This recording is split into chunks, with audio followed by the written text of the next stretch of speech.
Periodic trends in physical properties बघत होतो. त्याच्यामध्ये ॲटॉमिक रेडियल हा पार्ट बघितलेला होता, बरोबर का? ॲटॉमिक रेडियलची डेफिनेशन झाला असेल तर इकडे लक्ष द्या.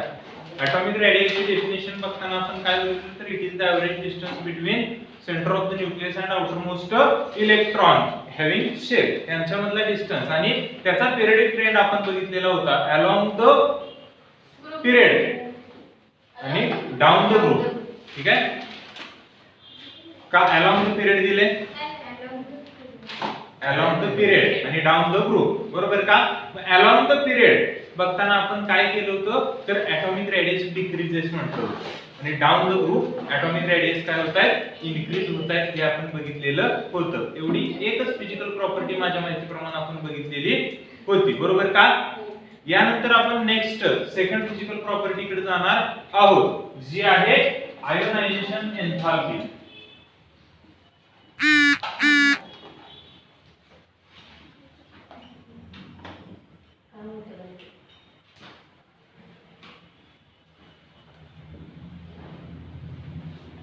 पहिली गोष्ट आपल्याला याच्यामध्ये ही समजली पाहिजे की आयोनायझेशन म्हणजे काय.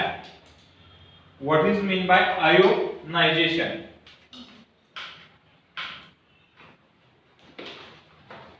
आयोनायझेशन म्हणजे काय? आयन प्रिपेअर करणे, एखाद्या मेटलचा आयन किंवा नॉन मेटलचा आयन प्रिपेअर करणे. ठीक आहे. मग हा मेटलचा आयन किंवा नॉन मेटलचा आयन तयार होताना काय होतं एक्झॅक्ट? आयन कधी तयार होतं?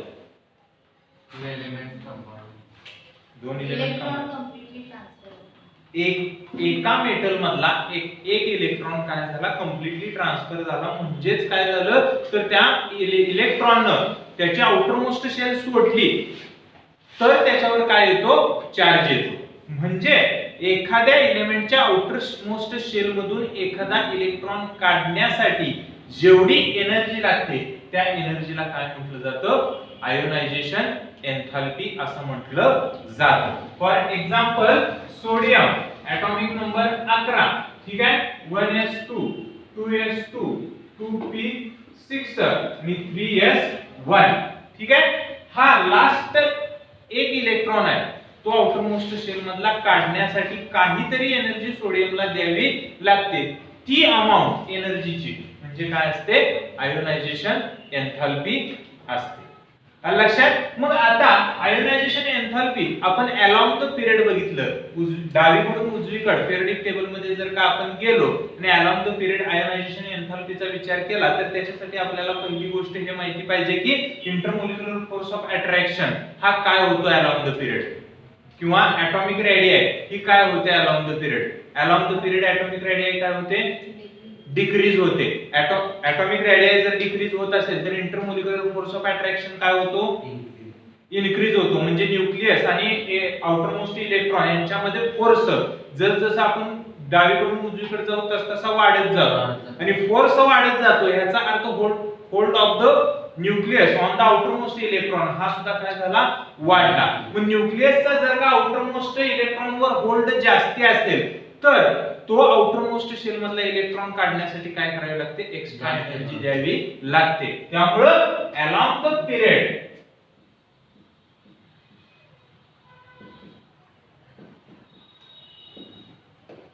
द्यावी लागणारी एनर्जी काय असते, जास्ती असते. त्यामुळे आयोनायझेशन एन्थाल्पी काय होत जाते, इनक्रीज होत जाते. ठीक आहे. Next criteria down the group.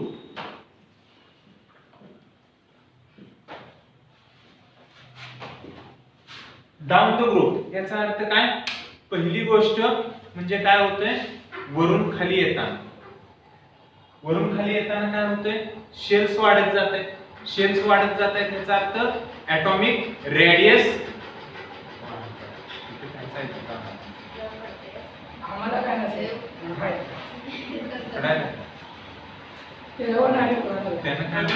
व्हिडिओला आवाज क्वालिटी म्हणजे त्याचाच आवाज जास्तीच आहे.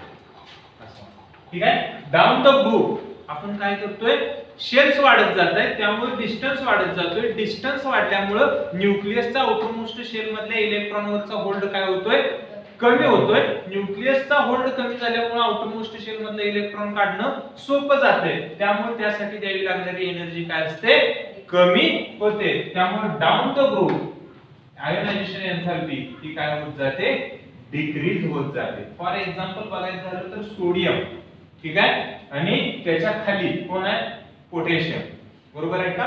ऍटॉमिक नंबर किती आहे, 19 आहे, बरोबर. Electronic configuration 1s2 2s2 2p6 3s2 3p6 4s1, ठीक आहे. इथं 3s1 मध्ये लास्ट इलेक्ट्रॉन आहे. ह्या न्यूक्लियसचा ह्या इलेक्ट्रॉनवरचा होल्ड आणि ह्या न्यूक्लियसचा ह्या इलेक्ट्रॉनवरचा होल्ड याच्यामध्ये फरक आहे. इथं होल्ड कमी आहे कारण हा न्यूक्लियस इलेक्ट्रॉन काय आहे, न्यूक्लियस पासून खूप लांब आहे as compare to this electron. हा इलेक्ट्रॉन न्यूक्लियसच्या जवळ आहे, त्यामुळे इथं न्यूक्लियस आणि आउटर मोस्ट इलेक्ट्रॉन यांच्यामध्ये जो असणारा फोर्स ऑफ अट्रॅक्शन आहे तो तोडण्यासाठी ह्याच्यापेक्षा जास्त एनर्जी द्यावी लागते.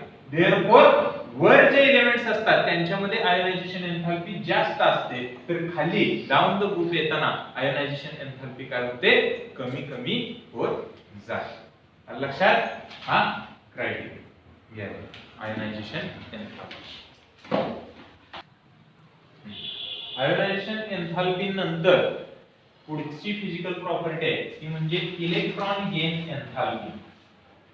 आयोनायझेशन मध्ये आपण काय केलं, इलेक्ट्रॉन रिमूव्ह केलं, ठीक आहे. इलेक्ट्रॉन काढण्यासाठी, रिमूव्ह करण्यासाठी द्यावी लागणारी एनर्जी, त्या पद्धतीनं इलेक्ट्रॉन गेन एन्थाल्पी.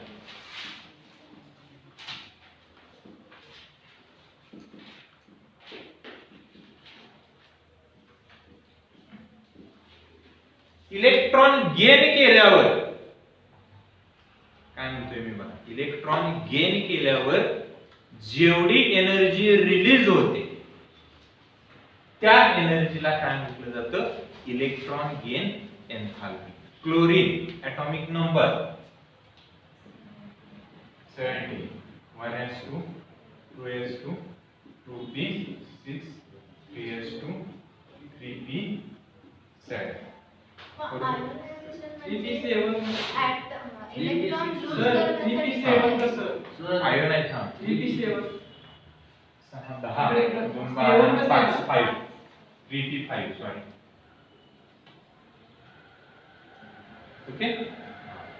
आयोनायझेशन आणि इलेक्ट्रॉन गेन ह्या दोन अपोजिट कन्सेप्ट आहेत, एक्झॅक्ट अपोजिट.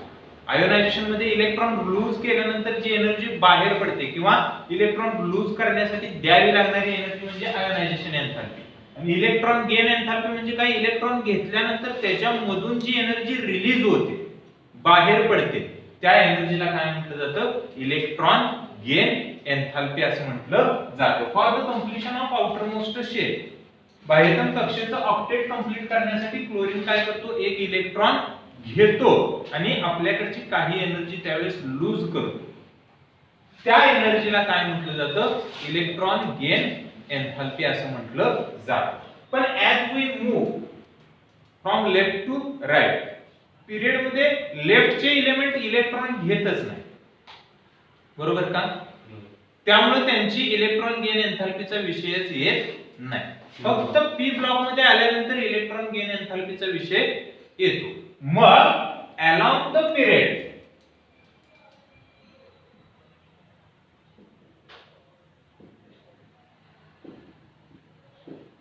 इलेक्ट्रॉन गेन एन्थाल्पीचा विचार केला तर मुळात इलेक्ट्रॉन गेन एन्थाल्पी हीच निगेटिव्ह असते.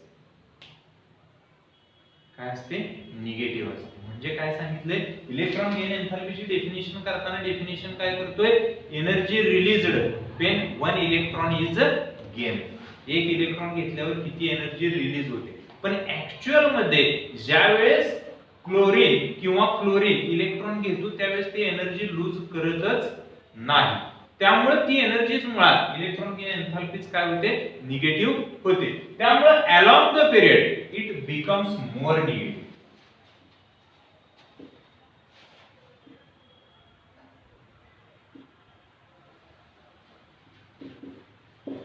ती काय होते, निगेटिव्हिटी तिची वाढतच जाते. इलेक्ट्रोनिगेटिव्हिटीचा विचार करतो आपण, इलेक्ट्रोनिगेटिव्हिटी काय होते, वाढत जाते. त्या पद्धतीनं इलेक्ट्रॉन गेन एन्थाल्पी सुद्धा काय होते, बिकम्स मोर निगेटिव्ह. आणि down the group exact opposite सगळ्याच प्रॉपर्टीज आहेत.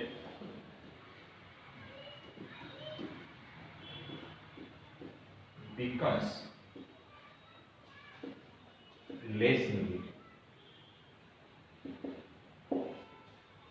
बरोबर आहे. म्हणजे किती एनर्जी रिलीज झाली क्लोरीनची जेवढी असेल त्याच्यापेक्षा कमी क्लोरीन, त्याच्यापेक्षा कमी ब्रोमीन, त्याच्यापेक्षा कमी आयोडीन. म्हणजे वरून खाली येताना त्याची निगेटिव्हिटी कमी होते, तर डावीकडून उजवीकडे जाताना निगेटिव्हिटी काय होत जाते, इनक्रीज होत जाते. ही इलेक्ट्रॉन गेन एन्थाल्पी.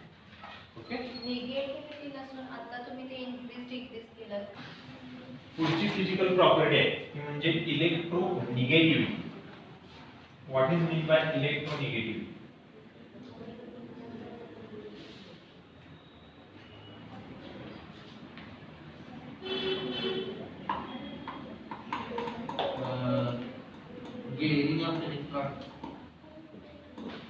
निगेटिव्हिटी म्हणजे काय? गेन. आपण एखादा इलेक्ट्रॉन घेतला तर चार्ज कोणता येतोय? निगेटिव्ह चार्ज येतोय. इलेक्ट्रॉन लॉस केला तर पॉझिटिव्ह चार्ज येतो. मग इलेक्ट्रोनिगेटिव्हिटी म्हणजे काय? तर it is the ability of an atom to attract the shared pair of electron towards itself. ठीक आहे, एखाद्या एटमची एबिलिटी आहे, एखाद्या एलिमेंटची एबिलिटी आहे, ताकद आहे कशाची? तर shared pair of electron, bonding साठी जे इलेक्ट्रॉन पेअर शेअर झालेली आहे ती स्वतःकडे खेचून घेण्याची जी ताकद आहे त्या ताकदीला किंवा त्या एबिलिटीला काय म्हटलं जातं? इलेक्ट्रोनिगेटिव्हिटी असं म्हटलं जातं. मग बघा, B C N O F हे 5 एलिमेंट्स आहेत. बरोबर आहे. कोणत्या पिरियड मधले एलिमेंट्स आहेत? सेकंड पिरियड मधले हे 5 एलिमेंट्स आहेत. बोरॉनचा एटॉमिक नंबर 5 आहे, कार्बन 6 आहे, नायट्रोजन 7 आहे, ऑक्सिजन 8 आहे, ऑक्सिजन 8 आहे, क्लोरीन 9 आहे. ठीक आहे. मग क्लोरीनचा विचार केला तर क्लोरीनकडे आउटर मोस्ट शेल मधलं ऑक्टेट कंप्लीट होण्यासाठी ओन्ली 1 इलेक्ट्रॉनची गरज आहे. 2 7 2 6 2 5 2 4 आणि 2 3 असे इलेक्ट्रॉनिक कॉन्फिगरेशन आपण बघतो. त्याच्याकडे आउटर मोस्ट शेल मधले electron, outermost shell complete होण्यासाठी ओन्ली 1 इलेक्ट्रॉनची गरज आहे. त्यामुळे हा काय करत असतो तर मोठ्या ताकदीने इलेक्ट्रॉन आपल्याकडे शेअर्ड इलेक्ट्रॉन खेचत असतो. त्यामुळे ह्याची ऍबिलिटी काय असते? जास्त असते. कार्बनला 2 इलेक्ट्रॉन खेचायचे, त्यामुळे दोन्हीकडे फोर्स लावावा लागतो, त्यामुळे ताकद काय पडते? कमी होते. नायट्रोजन 3 इलेक्ट्रॉन खेचायचे तर ऑक्टेट कंप्लीट होणार. 3 इलेक्ट्रॉनवर ताकद लागली की ताकद काय होते? 3 ठिकाणी डिवाइड होते, कमी लागते. कार्बन 4 बाजूला फोर्स लावावा लागतो, बोरॉन 5 बाजूला लावावा लागतो. त्यामुळे जसं जसं आपण इकडे जाऊ तशी इलेक्ट्रोनिगेटिव्हिटी काय होत जाते? वाढत जाते. कारण डायरेक्शन फक्त कमी होत जाते. याच्याकडे 5 बाजूला फोर्स लावावा लागेल. ऑक्टेट कंप्लीट होण्यासाठी किती गरज आहे? 5 इलेक्ट्रॉनची गरज आहे. 5 इलेक्ट्रॉन ह्याला खेचावे लागतील तर ऑक्टेट कंप्लीट होणार आहे. ऍक्च्युअल मध्ये हा इलेक्ट्रॉन खेचणारच नाही, देऊन टाकणार. बरोबर आहे, हा घेणारच नाही. त्यामुळे ह्याची इलेक्ट्रोनिगेटिव्हिटी मुळात सगळ्यात कमी असणार. हा 4 याला घ्यावे लागतील तर ऑक्टेट कंप्लीट होणार. त्यामुळे हा एकदा 4 घेईल किंवा 4 देईल. त्यामुळे 4 घेण्यासाठी प्रत्येक इलेक्ट्रॉनवर काहीतरी फोर्स लावला पाहिजे. तो फोर्स 4 वेळा डिवाइड होतो. इथं 3 वेळा, इथं 2 वेळा, आणि हा एकटा एकाच इलेक्ट्रॉनला खेचणार. बरोबर आहे. त्यामुळे ह्याचा फोर्स ऍज कंपॅरेटिव्ह ह्या एलिमेंट्सच्या बाबतीत काय असतो? सर्वात जास्ती असतो. मग अलॉंग द पिरियड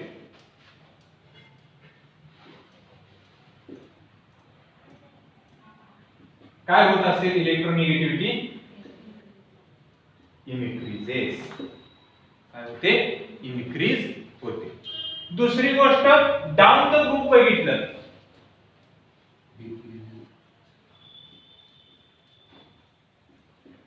ती डिक्रीज होते. कारण काय, फ्लोरीनचा विचार केला त्याच्या खाली कोण आहे, क्लोरीन आहे. 9 आणि 17 2 7 2 8 7 आहे. ठीक आहे, ह्याची थर्ड शेल कंप्लीट करायची. त्यामुळे न्यूक्लियस त्या इलेक्ट्रॉनवर फोर्स ऑफ अट्रॅक्शन लावणार आहे. ह्या दोन शेल होऊन इकडे इलेक्ट्रॉन याच्यावर लागणारा फोर्स, इथं हा इलेक्ट्रॉन एक 2 शेल नंतरच लागणार आहे. इथे 3 शेल्स आहेत, त्यामुळं ह्याचा फोर्स त्याच्यापेक्षा कधीही जास्त असणार आहे. त्यामुळे डाऊन द ग्रुप जाताना इलेक्ट्रोनिगेटिव्हिटी काय होत जाते, डिक्रीज होत जाते. कारण शेल्स वाढत जातात. शेल्स वाढत गेल्यामुळं ज्या शेअर्ड पेअरवर आपण फोर्स ऑफ अट्रॅक्शन लावणार आहे तो डिस्टन्स वाढत जातो.